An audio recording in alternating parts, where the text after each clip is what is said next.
1,1 coordinate के नीचे जितने भी y की वैल्यू होगी वो x से कम होगी। x की वैल्यू क्या करोगे, हाफ रखोगे, तो हाफ का स्क्वायर करोगे तो क्या आ जाएगा 1/4। स्क्वायर वाला फंक्शन 1 से नीचे, सिर्फ 1 से नीचे वाले की बात कर रहा हूं, 1 से नीचे वाला पॉइंट जो भी है उसके अंदर y की वैल्यू x से कम आ रही है, इसी चीज को समझना है। fx equals to x square, या फिर इसको कहो y equals to x square, कोई दिक्कत है? इसी चीज को हम क्या बोलते हैं, स्क्वायर फंक्शन। स्क्वायर फंक्शन, या फिर एक और नाम हमें याद इसका क्या है, क्वाड्रेटिक फंक्शन। क्वाड्रेटिक आप सभी ने किया होगा 10th क्लास में, थोड़ा बहुत इंट्रोडक्शन तो आपको याद ही होगा क्या होता है। ओके, तो भाई समझते हैं कि ये स्क्वायर फंक्शन क्या होता है, क्वाड्रेटिक फंक्शन क्या होता है। A function f is defined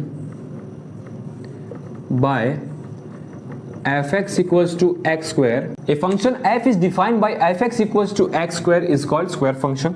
चलो इसका ग्राफ समझो, ग्राफ कैसे बनेगा, ये y एक्सिस, ये हमारा x एक्सिस, ठीक है। ये हमारा ग्राफ कुछ इस तरीके से बनेगा इसका, y equals to x square का। अच्छा, अब ग्राफ ऊपर की तरफ ही क्यों बना, ऐसे क्यों नहीं बना, ऐसे क्यों नहीं बना, ऐसे क्यों नहीं बना? सबसे पहले तो बता दूं कि y equals to x square एक इवन फंक्शन है। इवन फंक्शन है मतलब x आप कुछ भी रखो माइनस प्लस, वैल्यू पॉजिटिव ही आएगी, मतलब ग्राफ तो ऊपर ही जाएगा। पहली चीज, ये चीज तो क्लियर हो गया कि ये ग्राफ का फेस ऊपर की तरफ क्यों है, ये चीज क्लियर हो गया क्योंकि y की वैल्यू पॉजिटिव ही रहेगी, आप x कुछ भी रख लो, ठीक है, पहली चीज। दूसरी चीज कि एक चीज अगर आप यहाँ पे देखते हो, जब x भी 1 है तो y भी 1 आ रहा है। देखो इस चीज को, जब x की वैल्यू मैं 1 रखता हूं ना तो y कितना आता है, 1 आता है।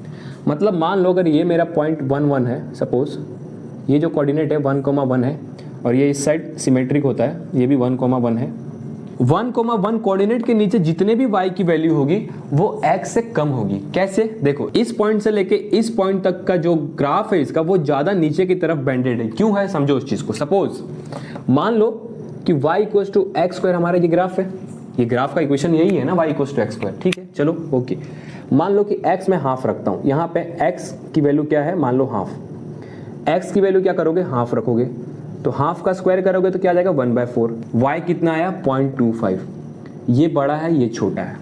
इसीलिए क्या होता है, जब आप स्क्वायर वाला फंक्शन 1 से नीचे, सिर्फ 1 से नीचे वाले की बात कर रहा हूं, 1 से नीचे वाला पॉइंट जो भी है उसके अंदर y की वैल्यू x से कम आ रही है, इसी चीज को समझना है। इसीलिए ग्राफ इस पॉइंट से नीचे वाले के लिए बेंडेड है ज्यादा। जैसे यहां से ऊपर जाओगे ना, y एक्सिस के पास आने लगेगा ग्राफ, ऐसे अप्रोच करेगा y एक्सिस को, जितना ही वैल्यू बढ़ाओगे उतना ही इसके पास अप्रोच करने लगेगा। ये जो आप कोऑर्डिनेट देख रहे हो 1,1, इसके नीचे वाला जितना भी ग्राफ है ना, इसमें y एक्सिस से अवे भागता है, दूर भागता है, और जैसे ही 1.1 कोऑर्डिनेट के ऊपर जाओगे तो y एक्सिस के पास आता है पावर बढ़ाने पे।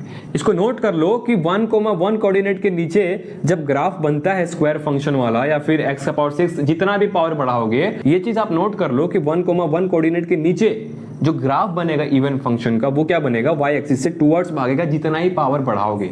क्योंकि आपने देखा कि जो भी x की वैल्यू रखते हैं y उससे कम आता है, तो y कम आएगा मतलब y से दूर भाग रहा है, समझ रहे हो, y कम आ रहा है मतलब और दूर भागेगा y से, ठीक है। दूसरी चीज कि 1,1 कोऑर्डिनेट के ऊपर जाओगे और पावर बढ़ाओगे तो y के पास आएगा ग्राफ, y के पास आते जाएगा ग्राफ, समझ रहे हो इस चीज को। ये सारी चीजें बहुत इंपॉर्टेंट है और आपको कब काम आएगी, जब ग्राफ में 2-3 इक्वेशन साथ में दे देंगे, x का पावर 6, x का पावर 10, x का पावर 12, और आपको बोल देगा कि ग्राफ को जज करो कौन सा x का पावर 6 वाला ग्राफ है, तो ये वाला ट्रिक वहां पे काम आएगा, यही वाला कंसेप्ट वहां पे काम आएगा। बहुत इंपॉर्टेंट पॉइंट था ये, आई होप आपने नोट किया होगा। चलो आगे बढ़ते हैं। स्क्वायर फंक्शन का डोमेन और रेंज निकालेंगे। डोमेन क्या होगा और रेंज क्या होगा। डोमेन का मतलब x की वैल्यूज, तो जितना चाहे x की वैल्यू आप रख लो, इधर भी और इधर भी, तो x belongs to real number हो जाएगा, ठीक है। जब आप रेंज निकालोगे तो रेंज क्या होता है, y की वैल्यू, तो y की वैल्यू देखो इसके ऊपर ही आ रहा है, जो भी आ रहा है इसके नीचे आ रहा है तो रियल नंबर तो नहीं होगा, ठीक है। लेकिन इसको मैं लिख सकता हूं x belongs to all positive real number. Positive real number क्या होता है, 1 2 3 4 5 6 एंड सो ऑन, ठीक है। यूनियन, अब इसमें जीरो भी तो है, जीरो भी तो इंक्लूडेड है इसमें, यूनियन जीरो, ऐसे कर सकते हैं। या फिर इसको आप ऐसे लिख लो, square bracket 0, up to infinity, ऐसे लिख लो। तो ये क्या होंगे, रेंज के सॉल्यूशन होंगे, ठीक है।